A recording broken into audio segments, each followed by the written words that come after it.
హృతిక్ రోషన్ ఎందుకు పనిచేయడు? Manual Hrithik Roshan. Something is wrong brother. Something ఏంటి భయ? ఎవ్రీథింగ్ రాంగ్ లాగా ఉంది ఇక్కడ. హలో అందరికీ, వార్ 2 దీని గురించి నువ్వు ఎందుకు మాట్లాడలేదు? ప్రతి హీరో గురించి చాలా వీడియోలు చేస్తున్నావు, కానీ మా ఎన్టీఆర్ అన్న గురించి, ఎన్టీఆర్ నుండి వచ్చేటటువంటి దేవరా 2 గురించి, ఎన్టీఆర్ నుండి వచ్చేటటువంటి నీల్ ఎన్టీఆర్ గురించి, ఎన్టీఆర్ నుండి త్వరలో ఆగస్ట్ 15న రాబోతున్నటువంటి వార్ 2 గురించి నువ్వు ఎందుకు మాట్లాడలేదు బ్రో అని చెప్పి చాలామంది అడిగారు. ఎందుకు మాట్లాడిన భయ్యా, మీకన్నా నేనైతే ఈ సినిమా కోసం ఇగ్గల్లి వెయిట్ చేస్తున్నా. ఈ సినిమా కోసం ప్రతి ఒక్కళ్ళు అనమాట, అటు ఎన్టీఆర్ అభిమాని వెయిట్ చేస్తాడు, ఇటు బాలీవుడ్ అభిమాని వెయిట్ చేస్తాడు, ఎన్టీఆర్ అభిమాని కాని వాడు కూడా వెయిట్ చేస్తాడు అనమాట. సో ఎప్పుడెప్పుడు మాట్లాడదామని చెప్పి నేనైతే గత చాలా రోజులుగా వెయిట్ చేస్తున్నా, కానీ ఈ రోజు అయితే ఆ సమయం వచ్చింది.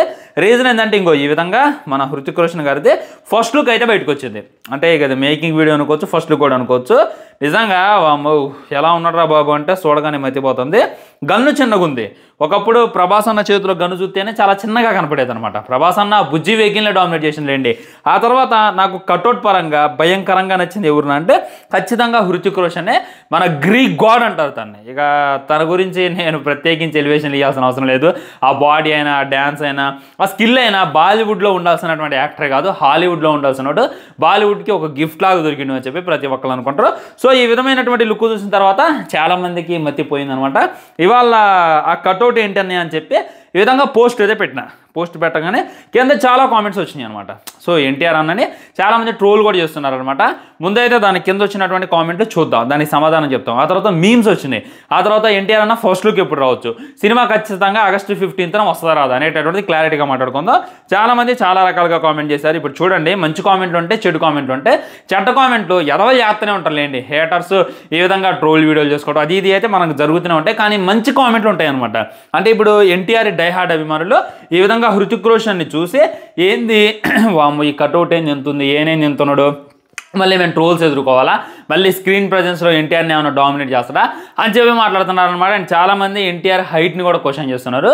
అలా మాట్లాడేటటువంటి వాళ్ళు ఒకసారి గూగుల్కి వెళ్ళి సెర్చ్ చేయండి, ఎన్టీఆర్ హైట్ ఎంత, హృతిక్ రోషన్ హైట్ ఎంత అని చెప్పి సెర్చ్ చేయండి.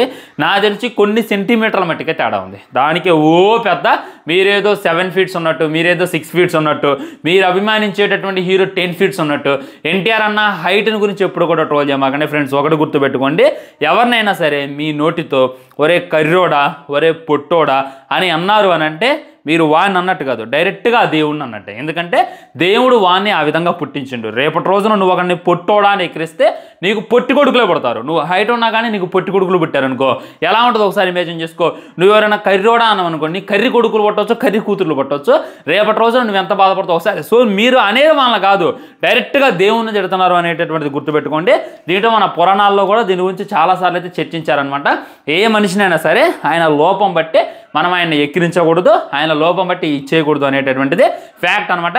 కాబట్టి నేనైతే చెప్పదలుచుకుని చెప్పుకున్నా. సో కింద అయితే కామెంట్లు వచ్చినాయి అనమాట. ఆ కామెంట్లు అయితే ఒకసారి చూద్దాం. హైట్ సరిపోవాలి కదా బ్రో, సీన్స్ చూడడానికి న్యాచురల్గా అనిపించవు, బలవంతంగా చీమని ఏనుగు చేసినట్టు ఉంటుంది అని చెప్పి కామెంట్ చేస్తుండే. ఇప్పుడు హృతిక్ రోషన్ని మరియు ఎన్టీఆర్ అని పక్కన పెడితే హైట్ అనేటటువంటిది బ్యాలెన్స్ కాదు బ్రో. ఒకవేళ గ్రాఫిక్స్లో అయినా అది ఇది యాడ్ చేసి ఎన్టీఆర్ అని కొద్దిగా హైట్ చేపించవచ్చు, కానీ చీమని ఏనుగు చేసి చూపించినట్టు ఉంటుంది అని చెప్పి మన బ్రో అయితే కామెంట్ చేసిండు. దానికి మీరు డౌట్ పెట్టుకోవాల్సిన అవసరం లేదు ఫ్రెండ్స్. ఇప్పుడు మన హీరోలు కూడా చాలామంది చాలా సినిమాలు తీశారనమాట. ఎన్టీఆర్ గారి పక్కన వేరే వేరే యాక్టర్స్ కూడా నిలబడి చూశారు. సీనియర్ ఎన్టీఆర్ గారి పక్కన చూసుకున్నట్లయితే హైట్ కొద్ది గొప్ప తేడా ఉంది, కానీ మనకి ఎక్కడైనా కానొచ్చిందా? సో హైట్ మ్యాటర్ కాదనమాట, కంటెంట్ అనేటటువంటిది మ్యాటర్. ఉదాహరణకి కట్అవుట్ గురించి మాట్లాడుకుందాం. ఎన్టీఆర్ అన్న కట్అవుట్ చూడండి ఎలా ఉందో. వెనక నుండి చూస్తేనే ఈ రేంజ్లో ఉన్నాడు అని అంటే ఫ్రంట్ నుండి చూపిస్తే ఎలా ఉంటుంది అనేటటువంటిది. సో చాలామంది ఈ విధమైనటువంటి ఫోటోను కూడా నాకైతే పంపిస్తున్నారు. ఎన్టీఆర్ అన్న చాలా బక్కగా మారిపోయిండు. ఇక్కడ హృతిక్ రోషన్ చూసుకున్నట్లయితే వామో ఆ కండలు చూస్తేనే మాకు ఉత్సాహపడుతుంది. ఎలా అనంటే ఇది బక్కగా ఉన్నప్పుడు తీసినటువంటి సినిమా కాదు, ఎన్టీఆర్ అన్న బాడీ మంచిగా ఉన్నప్పుడు తీసినటువంటి సినిమా అని చెప్పి గుర్తుపెట్టుకోండి. ఎన్టీఆర్ అన్న వార్ టైంలో ఈ విధంగా బాడీ పెంచి ఈ విధంగా జబ్బులు వేసుకొని చాలా బాగున్నాడు. మీరైతే దాంట్లో పెట్టుకోవాల్సిన అవసరం లేదు బ్రో. రియల్గా చెప్పాలంటే హృతిక్ కట్అవుట్ ముందు ఎన్టీఆర్ హైట్ కట్అవుట్ మ్యాచ్ అవ్వదు, సూట్ అవ్వదు అని చెప్పి ఒకళ్ళు కామెంట్ చేశారనమాట. రియల్గా మాట్లాడాలి అని అంటే సెట్ కాదు బ్రో అంటున్నారనమాట. ఫ్రెండ్స్ ఇప్పుడు మీకు తెలుసు, నాకు తెలుసు, ఎన్టీఆర్ నాకు తెలీదా? చూసుకున్నట్టయితే ఆయన హృతిక్ రోషన్ చాలా హైట్ ఉంటాడు, చాలా వెయిట్ ఉంటాడు, చాలా బాడీ ఉంటుంది. ఆయన పక్కన నేను నుంచి ఉంటే నా స్క్రీన్ ప్రజెన్స్ బాగోదు అని చెప్పి ఎన్టీఆర్ అన్నకు తెలీదా? సో ఇది ఏదైతే ఉందో కట్అవుట్కి సంబంధించినటువంటి స్టోరీ కాదు, కంటెంట్కి సంబంధించినటువంటి స్టోరీ. ఇక్కడ హృతిక్ రోషన్ హైట్తో మేనేజ్ చేయొచ్చు, బాడీతో మేనేజ్ చేయొచ్చు, కానీ మన ఎన్టీఆర్ అన్న ఓన్లీ కళ్ళతోనే యాక్టింగ్ చేసి మేనేజ్ చేస్తారు అనేటటువంటిది 100% రియాలిటీ. మీరైతే దాంట్లో డౌట్ పెట్టుకోవాల్సింది బాబు. అరే బాబు, ఎంత మన హీరో అయితే మాత్రం హృతిక్ పక్కన అసలు ఎన్టీఆర్ కనబడతాడు అంటావా? 100% కనబడతాడు. 100% స్క్రీన్ ప్రెజెన్స్ అయితే భయంకరంగా ఇచ్చేస్తాడు. దాంట్లో మీరు డౌట్ పెట్టుకోవాల్సిన అవసరం లేదు. ఎందుకంటే మన హీరో అని చెప్పి మనం పొగుడుకోవటం కాదు, నిజంగా మన హీరోని మనం పొగడాలన్నమాట. ఇప్పుడు నేను ఒకటి చెబుతున్నా వినండి. మీలో మీరు తిట్టుకోండి. మీరు ఏం చేస్తారంటే రామ్ చరణ్ని తిట్టండి, రామ్ చరణ్ ఏం చేస్తారంటే ఎన్టీఆర్ని తిట్టుకోండి. ఈ విధంగా మీరు తిట్టుకోండి. కానీ బయట నుండి ఎవడైనా వచ్చి మన హీరోని తిడుతున్నప్పుడు అందరూ ఒకటవ్వాలి. ఇది బేసిక్. అన్నదమ్ములం అంటే అదే కదా. మన హీరోని ఎవడైనా తక్కువ చేసి మాట్లాడుతుంటే అవతలోని మనం తొక్కి నారదీయాలి. మన హీరోని తిట్టేటటువంటి హక్కైనా, మన హీరోని పొగిడేటటువంటి హక్కైనా మనకి మాత్రమే చెందిద్ది. కానీ ఇక్కడ దారుణం ఏంటంటే హృతిక్ రోషన్ మనోడు కాదు, బాలీవుడ్, ఆయన్ని తీసుకొచ్చి ఈ విధంగా ఎన్టీఆర్తో కంపారిజన్ చేసి ఎన్టీఆర్ని ట్రోల్ చేయడం అయితే మిక్కిలి బాధగా కలిగిస్తుంది అనమాట. మనం ఒకటి భయ్యా, బయటోడు ఎవడైనా వస్తే చూస్తూ ఊకుంటాం, ఆ తిత్తి తీసి నారదీయాలన్నమాట. ఇది వదిలిపెట్టి ఈ విధంగా ఎన్టీఆర్కి దీనికైతే కామెంట్ చేయడం నాకు అనిపించింది అనమాట. ఇంకా చాలా కామెంట్లు వచ్చినాయి. సినిమా రిలీజ్ అయిన తర్వాత హేటర్స్కి స్లిప్పర్ షాట్ పడుతుంది, ఇది కామెంట్ అంటే. అవును, ఒక్కసారి సినిమా రిలీజ్ అయిన తర్వాత హేటర్స్ ఖచ్చితంగా కుళ్ళుకుంటారు అనేటటువంటిది 100% రియాలిటీ. ఈ విధంగా చాలామంది మీమ్స్ కూడా పెడుతున్నారు అనమాట. మీమ్స్ ఒకసారి మీరు అబ్జర్వ్ చేయండి. ఈ విధంగా ఎందుకు యాక్సెప్ట్ చేసావన్నా ఎన్టీఆర్ అన్న, ఆల్రెడీ త్రిబుల్ మూవీ అప్పుడే సైడ్ హీరో అని చెప్పి చాలామంది ట్రోల్ చేశారు. మళ్ళీ ఈ విధమైనటువంటి ట్రోలింగ్ మనకు అవసరం అని చెప్పి చాలామంది అయితే కామెంట్ చేయొచ్చు. సైడ్ హీరో మెయిన్ హీరో అనేటటువంటి టాపిక్ మాట్లాడితే నేను చాలా దూరం వెళ్ళాల్సి వస్తుంది. నేను ఆ టాపిక్ సెర్చ్ చేయదలుచుకోవట్లా, ఆ టాపిక్ టచ్ చేయదలుచుకోవట్లేదు అనమాట. ఇద్దరు హీరోలే త్రిబుల్ మూవీలు, అదైతే మీరు గుర్తుపెట్టుకోండి. సో ఎన్టీఆర్ అన్న ఖచ్చితంగా దీంట్లో 100కి 200% ఎఫెక్ట్స్ అయితే ఇస్తాడు. ఆ ఎఫెక్ట్స్ ఇవ్వడం ద్వారా మనకైతే 100కి 200% సాటిస్ఫాక్షన్ అయితే ఉంటుంది. మీరు అందులో అసలు ఇది కామాకండి వెనక్కి తిరిగి చూసుకోవాల్సింది లేదు, కథ ఉందంట సినిమాలో. అది కాక ఎన్టీఆర్ అన్న విలన్ లాగా కనపడుతుందంట. ఇప్పుడు రీసెంట్ టైమ్స్లో హీరోల కన్నా విలన్కే ఫాలోయింగ్ ఎక్కువ, విలన్లకే ఇది ఎక్కువ అనమాట. ఇంకా ఎగ్జాంపుల్ జై లవ కుష సినిమా ఉంది. జై లవ కుషలో లవ కుష ఉన్నారు అనేటటువంటిది నేను అసలు మర్చిపోయినా. నాకు జై లవ కుష అంటే గుర్తొచ్చేది జై క్యారెక్టరే, మన రావణ క్యారెక్టరే. అసలు ఆ పేరు చూసి నేను నా రావణ్ ఫర్ అనేటటువంటి ఛానల్ పెట్టుకున్నా అంటే మీరు నమ్ముతారో నెంబరు. కాబట్టి ఇదనమాట నేను చెప్పదలుచుకుంది. కాబట్టి విలన్గా అయితే ఎన్టీఆర్ అన్న 100% ఎఫెక్ట్స్ పెడతాడు, 100% వర్తిస్తాడు అనేటటువంటిది రియాలిటీ.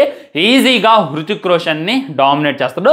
సినిమా రిలీజ్ అయ్యి వచ్చిన తర్వాత ఒక్కటే మాట అండి, హృతిక్ రోషన్ ఎందుకు పనిచేయడు? ఇంకో రాజమౌళి ఈ డైలాగు ప్రతి ఒక్కళ్ళు వేస్తారు, దాంట్లో డౌట్ పెట్టుకోవాల్సిన అవసరం లేదు. మేసం మెలేసుకొని రెడీగా ఉండండి, ఫుల్ కాన్ఫిడెన్స్తో ట్రిగర్ అవుతూ ఉండండి. హృతిక్ రోషన్ పనికిరాడు మా ఎన్టీఆర్ అన్న ముందు అని చెప్పి ప్రతి ఎన్టీఆర్ అభిమాని తొడగొట్టి కాలర్ పైకి ఎగరేసి బయటికి రాకపోతే అప్పుడు మనం దాని గురించి మాట్లాడుకునేటటువంటి ప్రయత్నం చేద్దాం. ఖచ్చితంగా ఇట్స్ హ్యాపెన్, ఖచ్చితంగా ఇది జరిగిద్ది. ఎందుకంటే బాలీవుడ్లో మన తెలుగు హీరో నటించారంటే వాళ్ళకి అదృష్టంలో ఫీల్ అవుతారు. అట్లాంటిది ఈ హీరోని సైడ్ చేస్తారంటే నేను కళ్ళ కూడా ఒప్పుకున్నాను అనమాట. సో ఇంకొక మెయిన్ టాపిక్ అయితే వచ్చేద్దాం. ఎన్టీఆర్ అన్న ఫస్ట్ లుక్ ఎప్పుడు రిలీజ్ అయింది అని చెప్పి చాలామంది కామెంట్ చేస్తున్నారు. చూసుకున్నట్లయితే నెక్స్ట్ మంత్ అన్న బర్త్డే ఉంది, 20కి, May 20 కదా. ఆ రోజు ఫస్ట్ లుక్ అయినా ఫస్ట్ గ్లిమ్స్ అన్న రిలీజ్ చేసేటటువంటి ప్రయత్నం మూవీ టీం అయితే చేస్తుంది.